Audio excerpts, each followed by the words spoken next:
Box మీద మనము ఇష్యూని రేస్ చేశాము. ఆ తర్వాత దాన్ని వదిలేశారు. ఆ కంపెనీ పని తను చేసుకుంటూ పోతుంది. గవర్నమెంట్ కూడా చూసి చూడనట్టు ఉంటుంది. కానీ ప్రజలు మాత్రం అలాగే సఫర్ అవుతున్నారు. మరి పీకే గారు ఎలాంటి మళ్ళీ రేస్ చేయలేదు అనే క్వెషన్ ఒకటి వచ్చింది. దానికి మనము ఎలా సమాధానం? ఇప్పుడు దేర్ ఆర్ మీరు ఇప్పుడు ఎక్వా ఫుడ్ పార్క్ దగ్గర ఎనఫ్ పీపుల్ ఉన్నారా అక్కడ? లేదు నాకు okay, I'm telling you aqua food park issue ఏంటంటే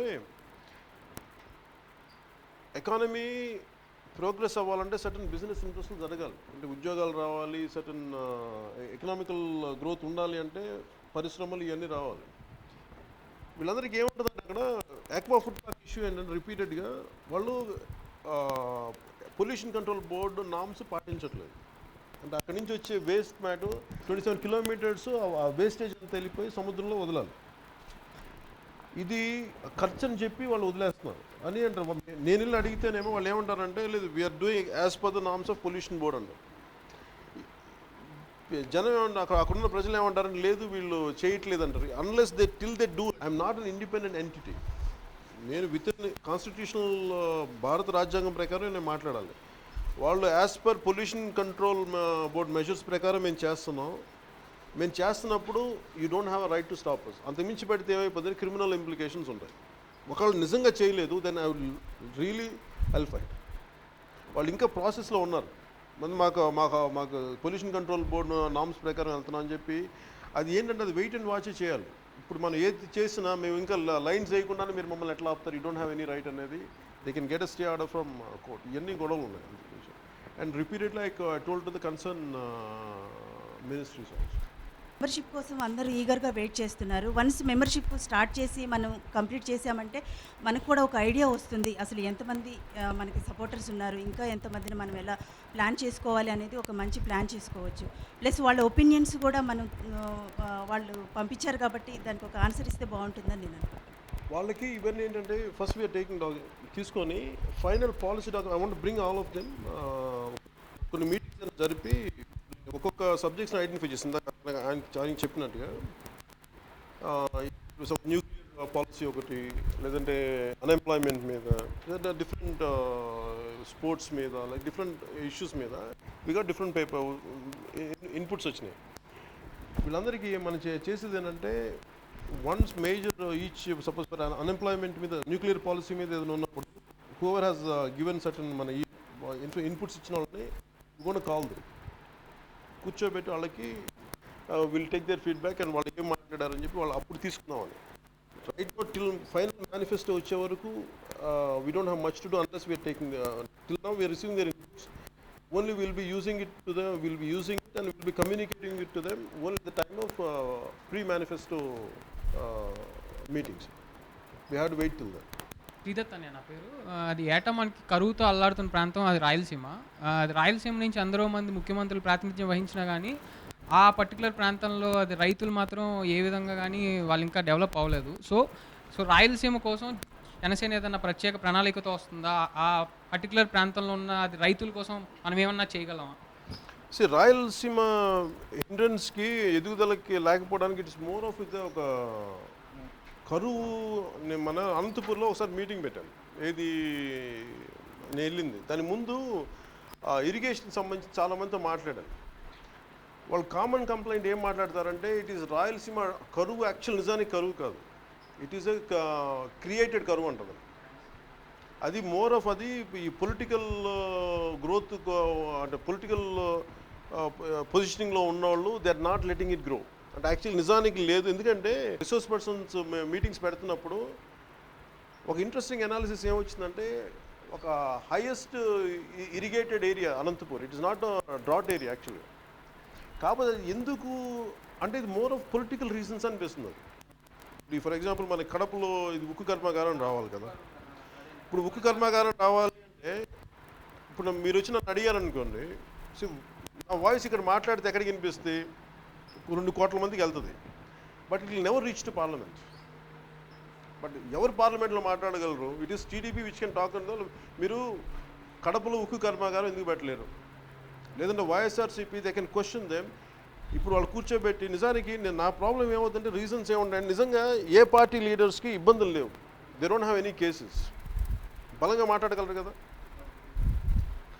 ఇప్పుడు మన ముఖ్యమంత్రి గారు మాట్లాడతారు, ఏమంటారు, నా ఇబ్బందులు నాకు ఉన్నాయంటారు. నేనేం దానికి మాట్లాడగలను నేను కూర్చోబెట్టి. నేను ఎందుకు ప్రతిదాన్ని ఒక ఇరిటేటింగ్గా ఎందుకు మాట్లాడనంటే my purpose is to find an solution. వాళ్ళు ఇరిటేట్ చేస్తారు దీనికి. అందుకని ఇప్పుడు పార్లమెంట్లో వాళ్ళందరూ ఉన్నారు కదా, వాళ్ళు మాట్లాడచ్చు కదా. లేదంటే ఇంతమంది చీఫ్ మినిస్టర్స్ ఉన్నారు, వై ఈస్ స్టిల్ ఇంకా మీరు ఈ ప్రశ్న అడగాల్సిన దుస్థితి ఎందుకు ఉంది అంటే, then you have this is what I'm going to do. అంటే ఈ దుస్థితి రాయలసీమకి ఎందుకు అనేది మేబీ నేను అక్టోబర్లో వెళ్తున్నప్పుడు that's what I'm going to raise my point. So it is not aware, it's there within my mind. అదే స్పెషల్ స్టేటస్ గురించి ప్రతి ఒక్కళ్ళు కూడా పొలిటికల్ మైలేజ్ గురించి ప్రయత్నించారు తప్ప వేరే స్వతంత్రంగా ఒక జనాలకు ఏదైనా చేయాలని చెప్పేసి ఆంధ్రప్రదేశ్కి ఇంటెన్స్తో ఎవరు చేయలేదు సార్. మాట్లాడినా కానీ పొలిటికల్ మైలేజ్ చూసుకున్నారు, 2 సభలు పెట్టారు, వదిలేశారు. మనం ఏది చేసినా ఇంతవరకు పొలిటికల్ మైలేజ్ గురించి చూడలేదు. ఎవరికైనా సాయం చేయాలి లేకపోతే వాళ్ళకి ఉపయోగపడాలని చేసాం. జనసేన ఇంకా ఫర్దర్గా నెక్స్ట్ టైం ఏదైనా స్పెషల్ స్టేటస్ గురించి ఉద్యమాలాగా. స్పెషల్ కేటగిరీ స్టేటస్ నేనేమంటానంటే, నేను లాస్ట్ టైం ప్రధానమంత్రి గారితో మాట్లాడాను. ఇప్పుడు ఆయన గుజరాత్ ముఖ్యమంత్రిగా ఉన్నప్పుడు నేను ఏం మాట్లాడానంటే, బోత్ తెలంగాణ అండ్ ఆంధ్ర ఒక చాలా సెన్సిటివ్ ఇష్యూ అది. అండ్ ఇన్ని సంవత్సరాలు కలిసి ఉన్న తర్వాత సడన్గా సెపరేట్ చేయడం వల్ల ఇప్పటికి మనకి ఫీజు రీయింబర్స్మెంట్లో ఇంకా స్టూడెంట్స్ ఇబ్బంది పడతారు. అంటే ఇది నేను స్పెషల్ కేటగిరీ స్టేటస్ ఇష్యూని ఎలా చూస్తానంటే, ఈజీగా ఏదో మనీకి సంబంధించింది ఇవన్నీ కాకుండా ఇది చాలా సెన్సిటివ్ ఇష్యూ ఇది. అంటే ఒక రాష్ట్రాన్ని విడగొట్టేటప్పుడు ఈవెన్ ఫర్ ఎగ్జాంపుల్ ఒక భార్యాభర్తలు విడిపోయినప్పుడు ఆస్తులు సమానంగా పెంచుతారు. రిలయన్స్ అన్నదమ్ములు ఇద్దరు విడిపోయినప్పుడు వాళ్ళ అమ్మ కూర్చొని ఇంకోటి పెద్దలు కూర్చొని ఆస్తులు సమంగా పెంచారు. అలాంటిది ఇన్ని కోట్ల మంది ప్రజలు ఉమ్మడి ఆస్తులు విడిపోయేటప్పుడు చాలా బాధ్యతగా చూడాల్సిన పరిస్థితి కేంద్ర ప్రభుత్వానికి ఉంది. అట్ ద సేమ్ టైం మన ఎగ్జిస్టింగ్ పొలిటికల్ పార్టీస్ది కూడా ఉంది. వాళ్ళెవరికి they have their own reasons. YSRCP has their own reason, TDP has their own reason not to fight for special category status. నేను ఏం కోరుకున్నానంటే కేంద్ర ప్రభుత్వాన్ని కూడా, నాకు ఇబ్బంది లేదు, నేను మొహమాటలాగా నేను మాట్లాడగలుగుతున్నాను కదా. నేను యాక్చువల్గా కేంద్ర ప్రభుత్వానికి వాళ్ళు నన్ను శత్రువుగా చూస్తారు. ఒకసారి వీడి ఈ నోటికి ఎది పడితే అనేస్తారు నన్ను. నేనేమన్నానంటే, even if you put me in jail, మీరు నా మీద ఎలాంటి దాడులు చేయండి, ఎలాంటి కేసులు పెట్టండి, నేనేమంటానంటే ఇన్ని కోట్ల మంది ప్రజలకి వాట్ యూ హ్యాడ్ ప్రామిస్డ్ మీరు వాటికి నిలబడండి. In case if you can't give, if you not able to give with the complete responsibility come and tell us. మేము ఇవ్వలేకపోతున్నాం, ఎందుకు ఇవ్వలేకపోతున్నాం, ఈ కారణాల వల్ల. దయచేసి మభ్య పెట్టద్దు. మీరు ఇవ్వాల్సిన ఫండ్స్ ఇచ్చే మళ్ళీ దాని స్పెషల్ ప్యాకేజీని ఇలా చెప్పి మభ్య పెట్టద్దు. ఇది రిపీటెడ్ చెప్తున్నాను. ఇది ఐ డోంట్ నో, ఇది నేను జెన్యున్గా సొల్యూషన్ కోసం అడుగుతున్నాను, not to pick up a fight. Political mileage అంటే నేను వేరేగా మాట్లాడగలను, బట్ నాకు అది కాదు. జెన్యున్గా address the vows of people. మీరు ప్రజలతో మాట్లాడని చెప్పి నేను రిపీటెడ్గా మాట్లాడుతాను. And that's what is going to be one of my prime agenda in October. నా పేరు చంద్రశేఖర్ సార్. నిన్న ఏజీబీఎస్ అగ్రికల్చర్ స్టూడెంట్స్ GO64 మద్దతు ఇచ్చారు కదా సార్, దానికి కొంతమంది స్టూడెంట్స్ అపోజ్ చేశారు. మీకు మీ దృష్టికి వచ్చిందా సార్? నేను మొన్న కూడా చెప్పాను, అంటే GO64 కదా, GO64 16. ఇప్పుడు స్టూడెంట్స్ కొంతమంది అబ్జెక్ట్ చేయడానికి వాళ్ళు అనేది ఏంటంటే, నేను అనేది బ్లైండ్గా సపోర్ట్ చేయలేదు. నేనేమన్నా అంటే కొన్ని కన్సర్న్స్ రైజ్ చేసినప్పుడు వాళ్ళు ఏమడుగుతున్నారంటే, మనకి ఒక డాక్టర్ మన ఫర్ ఎగ్జాంపుల్ ఒక MBBS చదవాలంటే you have to have certain norms and guide lines ఉంటాయి కదా. ఎక్కడో కూర్చోబెట్టి సరైన ల్యాబ్స్ లేకుండా, సరైన ఏముంటుందని అకాడమిక్ ఈ గైడ్ లైన్స్ లేకుండా వాళ్ళు ఏమన్నారంటే, వాళ్ళ మేజర్ కన్సర్న్ ఏంటంటే GO64లో వీళ్ళు చెప్పింది కుర్రోళ్ళు ఏంటంటే, మేము ఒక గవర్నమెంట్ వ్యవసాయ విశ్వవిద్యాలయం నుంచి మేము university they give certain guide lines. అంటే ఒక వ్యవసాయ కాలేజ్ కావాలంటే కనీసం 300 ఎకరాలు ఉండాలి. ఫర్ ఎగ్జాంపుల్ ఇక్కడ ఇక్రిసాట్ ఉంది, ఇక్రిసాట్ కొన్ని వేల ఎకరాలు ఉంటుంది. అంటే ఎక్స్పెరిమెంట్ చేయాలి, ఏ పంట పండుద్ది, ఏ తెగులు వస్తుంది. సో వీటన్నిటికీ ఒక ల్యాండ్ ఉండాలి, ఒక 300 ఎకరాలు ఉండాలి. అంటే ప్రతిదానికి సర్టన్ ల్యాబ్కి ఇన్ని ఫెసిలిటీస్ ఉండాలండి. వీళ్ళు ఏమంటున్నారంటే, ఇవన్నీ ఫెసిలిటీస్ లేకుండా ఇలాంటి బిల్డింగ్లో అగ్రికల్చర్ కాలేజ్ ఉండి దీని నుంచి పట్టాలు పొందితే వాళ్ళు రైతులకి ఏం చేస్తారు? ఆ GO64 ఇలాంటి అక్రిడియేషన్ లేని కాలేజీల నుంచి విద్యార్థులు బయటకు వస్తే రేపు పొద్దున రైతుకి ఎలా సహాయపడతారు వీళ్ళు అనేది వాళ్ళకి జెన్యున్ కన్సర్న్ రేస్ చేశారు. ఇది నా పర్పస్ ఏంటి, వాళ్ళ దగ్గరికి వచ్చినప్పుడు these are the concerns which are raised by these particular students. ఇంకో గ్రూప్ వచ్చినప్పుడు it is government's responsibility or particular educational agricultural board ministers responsibility to look into it. నేనేం చేశాను, ఇది నేను కూర్చోబెట్టి జడ్జిమెంట్ పాస్ చేయాలి. But these are the issues raised by agricultural students. అలాగే ఇంకో గ్రూప్ ఉన్నప్పుడు వాళ్ళిద్దరు కూర్చోబెట్టి తప్పులు ఉన్నప్పుడు కరెక్ట్ చేయాల్సిన అవసరం వాళ్ళిద్దరిదే ఉంది. అంతేగాని blindly not for one side. ఇంకో స్టూడెంట్కి let government give a committee, form a committee. అంటే ఒక విద్యార్థులు చెప్పారు కదా, అంటే మాకు ఇది ఈ particular GO64 is not helping us అని. There is a genuine concern ఉంది వాళ్ళు చెప్తున్నప్పుడు. అలాగే ఇంకొకరు మాకు పనిచేస్తాను అనుకున్నప్పుడు let government give a form a committee and then let them address it. This what I demanded last time. Hello sir, I am Karthik. Sir, my question is actually there is a constant and intentional hatred being spread among neutral people on Pawan Kalyan Garu and his supporters. Sir, what's your opinion on this? చెప్పాను కదా, నేను సినిమాల్లో ఉన్నప్పుడే నా మీద smear campaign ఉంటుంది. ఎవరికైనా సరే బలవంగా ఒక గొంతు, ఒక వాదన, వాళ్ళకైనా ఒక గొంతు ఉన్నప్పుడు ఇరిటేట్ అవుతారు. ఎందుకు? మనం వాళ్ళకి ఎవరేం చేయక్కర్లా. నేనేంటంటే ఇది సినిమాలో రాకముందు, సినిమాలో కొత్తగా వచ్చినప్పుడు ఉంది. నేను పాలిటిక్స్ వచ్చినప్పుడు నాకు తెలుసు ఇలాంటివి జరుగుతాయని తెలుసు. నేనేమంటానంటే ఇవన్నీ టైం టెస్టింగ్. అంటే నన్ను తిట్టేవాళ్ళు ఉంటారు, మెచ్చుకునే వాళ్ళు ఉంటారు, సపోర్ట్ చేసేవాళ్ళు ఉంటారు. ఇవన్నీ నేను భరించడానికి సిద్ధంగా ఉన్నాను.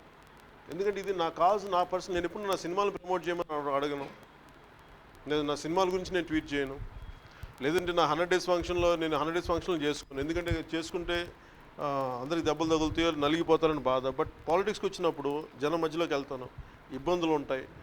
ఇవన్నీ ప్రతి ఒక్కరికి నేను నచ్చడానికి నేను బంగారాన్ని కాదు, నేను మనిషిని. వాళ్ళకి నాలో నచ్చని విషయాలు ఉంటాయి, నచ్చలేని విషయాలు ఉంటాయి. ఇది ఎవరు ఎన్ని చేసినా పర్సంటేజ్ ఆఫ్ పీపుల్ ఎంతమంది ఉంటారు. నన్ను ఇప్పుడు నేను ఎంత తగ్గిద్దాం అనుకున్నా, అంటే నేనేమంటానంటే నన్ను ద్వేషించేంత, అంటే అంటే వాళ్ళ కాలాన్ని దుర్వినియోగం చేసుకుని నన్ను ద్వేషిస్తే వాళ్ళకి ఏమొస్తుంది? It's waste of your energy. ఏమిలా నవ్వుకేమో చాలా చిన్న మసిల్స్ కదలాలంటావు, ఒకరిని ద్వేషించాలంటే మొత్తం బాడీ అంతా బ్లడ్ పొల్యూట్ అయిపోద్ది, వాడి ఫేషియల్ మసిల్స్ పాడైపోతాయి.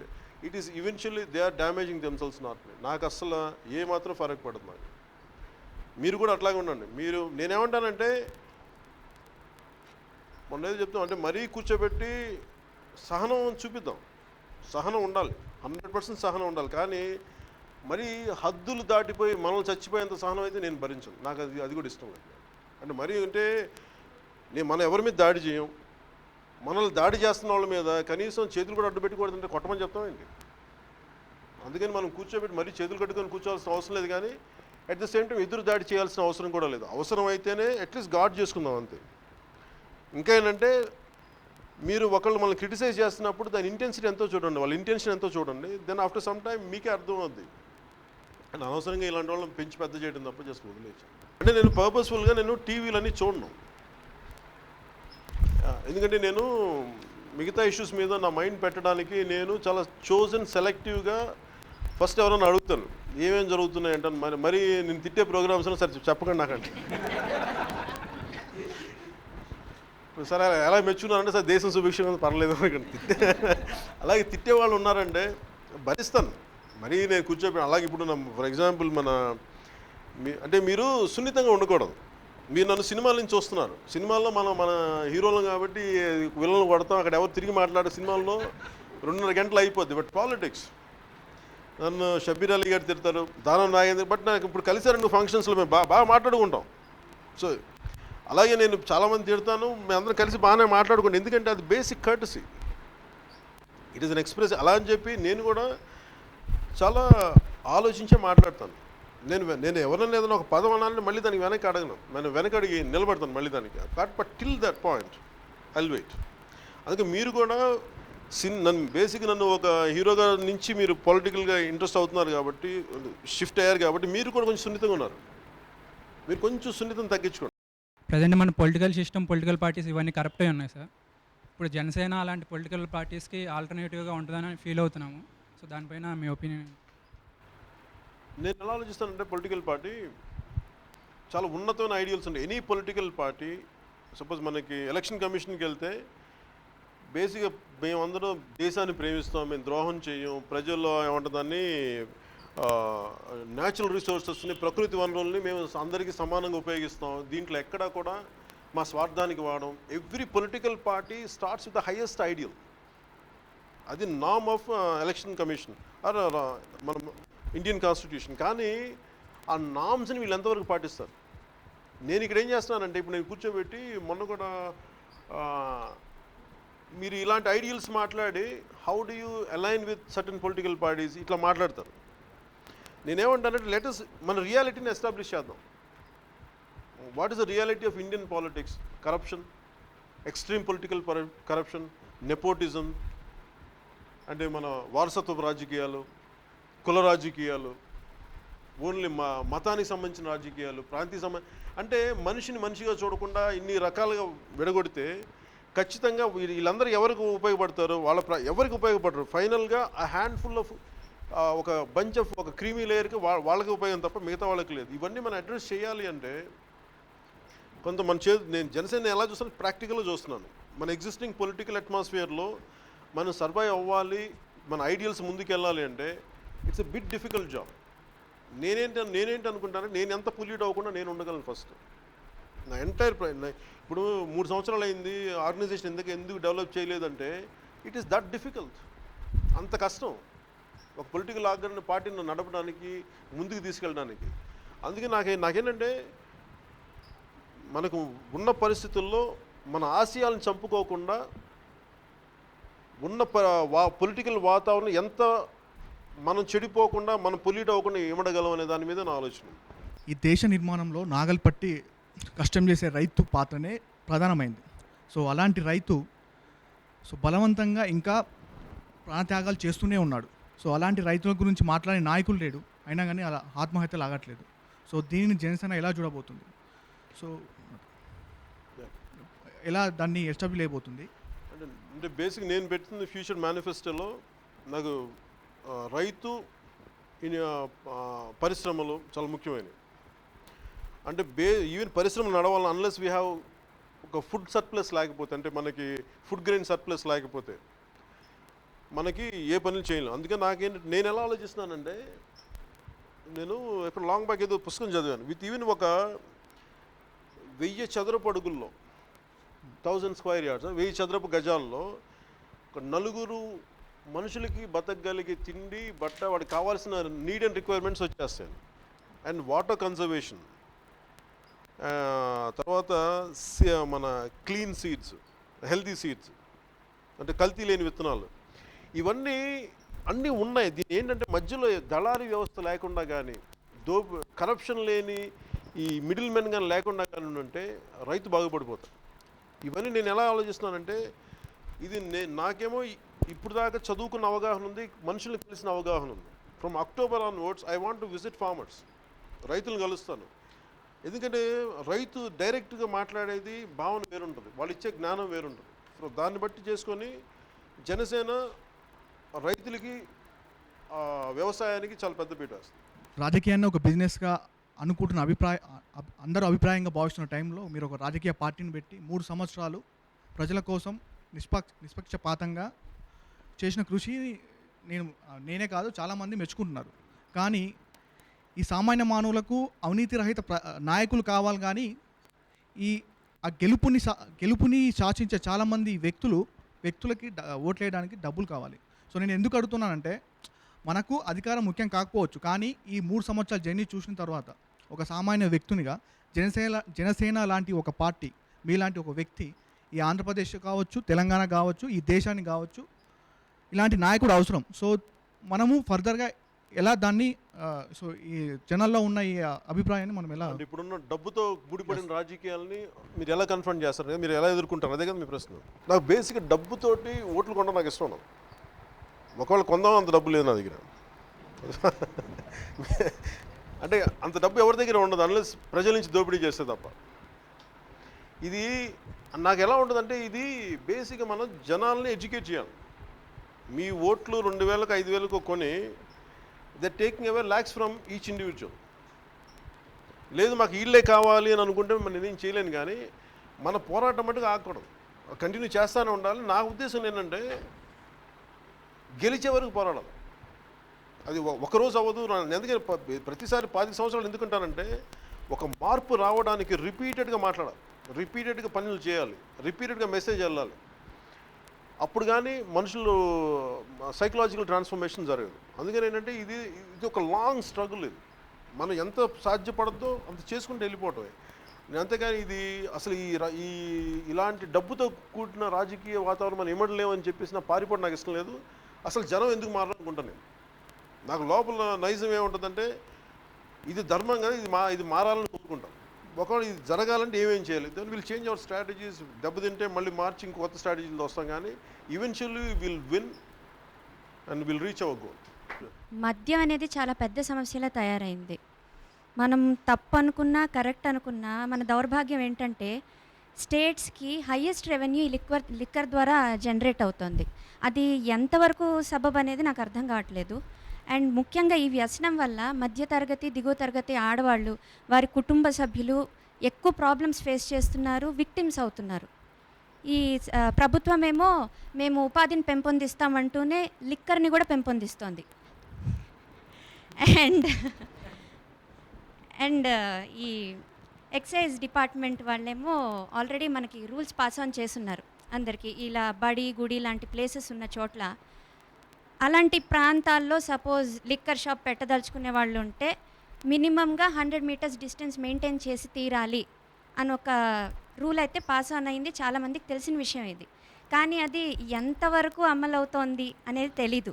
అండ్ సెకండ్లీ ఈ క్వశ్చన్ నేను ఇప్పుడు రేస్ చేయడానికి గల కారణం ఏంటంటే హైదరాబాద్ మన సిటీలో Jubilee hills one of the richest areas. అక్కడ ఒక దైవ సన్నిధానం పక్కన ఫోటోగ్రాఫ్ సార్, ఇది లిక్కర్ షాప్ బిసైడ్ దైవ సన్నిధానం, అంటే టెంపుల్ పక్కన ఓపెన్ బార్, టెంపుల్ పక్కన ఓపెన్ బార్. అండ్ మెయిన్గా ఏమవుతుందంటే ఇలాంటి ఇష్యూస్ వల్ల ఆడవాళ్ళకు ముఖ్యంగా న్యూసెన్స్, సోషల్ ప్రాబ్లమ్స్, ఈవ్టీజింగ్కి గురవుతున్నారు. ఇలాగా సిటీలోనే ఉంటే రూరల్ ఏరియాస్లో పరిస్థితి ఏంటి? మీరు రీసెంట్గా ఒక మీటింగ్లో అన్నారు సార్, జనావాసాల మధ్య బ్రాందీ షాపు పెట్టరాదని మీరే అన్నారు. ఓకే, సో మీ ఆడపడుచులకి, మీ సోదరిమణులకి అసలు మీ అభిప్రాయాన్ని ఏ విధంగా తెలియజేస్తున్నారో మాకు తెలుసుకోవాలని సార్. అంటే దీనికి బేసిక్ లిక్కర్ ప్లస్ ఈ లిక్కర్ అబ్కారీ అండి, దీని అబ్కారీ ఎక్సైజ్ అంట కదా. మై ఫాదర్ కమ్స్ ఫ్రమ్, అంటే మా ఫాదర్ బేసిక్గా పోలీసులో పనిచేసి దాన్ని షిఫ్టెడ్ టు ఎక్సైజ్. సో నాకు అబ్కారీ గురించి బాగా తెలుసు. దీనికి చాలా నామ్స్ అండ్ గైడ్ లైన్స్ ఉంటాయి. మన దౌర్భాగ్యం ఏంటంటే గ్రేటెస్ట్ రెవెన్యూ లిక్కర్ మీద నుంచి ఉంటుంది. అంటే ఏ దేశాల్లో కూడా లిక్కర్ మీద వాళ్ళ ఇన్కమ్ జనరేట్ అవుతుంది. ఓన్లీ మన రాష్ట్రాల్లోనే మనకి లిక్కర్ మీద అంత ఇన్కమ్ ఉంటుంది. ఇంక వేరే ఏ విధంగా వీళ్ళకి అంత సాలిడ్ రెవెన్యూ కనిపించదు.